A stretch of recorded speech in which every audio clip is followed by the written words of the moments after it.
আসসালামু আলাইকুম দর্শক, রাশিয়ার জাহাজ থেকে তেল ছড়াচ্ছে সমুদ্রে। আর সমুদ্রের পানিতে ভেসে সেই তেল ক্রিমিয়ার সমুদ্রের সৈকতে এসে পৌঁছাচ্ছে বলে প্রশাসন জানিয়েছেন। এতে দেখা দিয়েছে যে বড়সড় প্রকৃতির বিপর্যয়ের আশঙ্কা। রাশিয়ার পক্ষ থেকে জানানো হয়েছে, দুইটি ট্যাঙ্কের মাঝ সমুদ্রে বিপর্যয়ের মুখে পড়েছে। দুটি থেকে বিপুল পরিমাণ তেল বের হচ্ছে, যা সমুদ্রে ছড়িয়ে পড়ছে। বৃহস্পতিবার রাশিয়ার প্রশাসন জানিয়েছেন, ক্রিমিয়ার উপকূলে পৌঁছেছে সেই তেল। যে দুটি ট্যাঙ্কের তেল বের হচ্ছে তাদের নাম ভলংফেড 212 এবং ভলংফেড 239। সব মিলিয়ে 9,200 টন তেল আছে জাহাজ দুটিতে। গত মাসে সমুদ্রে একটি ঝড়ের মুখে পড়েছিল জাহাজ দুটি।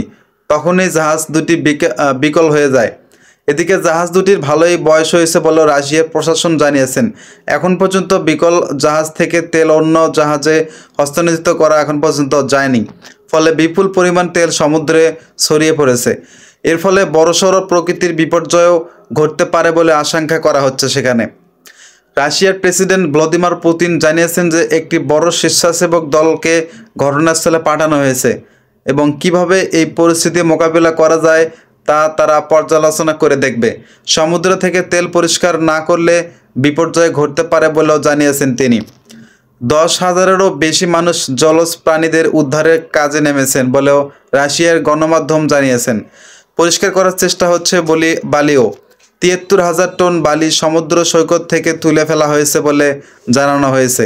প্রায় 2 লাখ টন বালির মধ্যে তেল মিশে গেছে বলে মনে করছে তারা। ইউক্রেনের অভিযোগ, 21 শতকে কৃষ্ণ সাগরে এত বড় বিপর্যয় কখনো ঘটেনি। রাশিয়ার এখনও পুরনো জাহাজ ব্যবহার করেছেন বলে এই দুর্ঘটনা ঘটছে বলে তারা অভিযোগ করেছেন সেখানে। তবে রাশিয়ার যে ইউক্রেনের অভিযোগ ছিল, তারা 21 শতকের কৃষ্ণ সাগরে এত বড় বিপর্যয় কখনো ঘটেনি। রাশিয়ার এখনও পুরনো জাহাজটি ব্যবহার করছেন বলে এই দুর্ঘটনা ঘটছে, তারা এই অভিযোগটি তুলেছেন।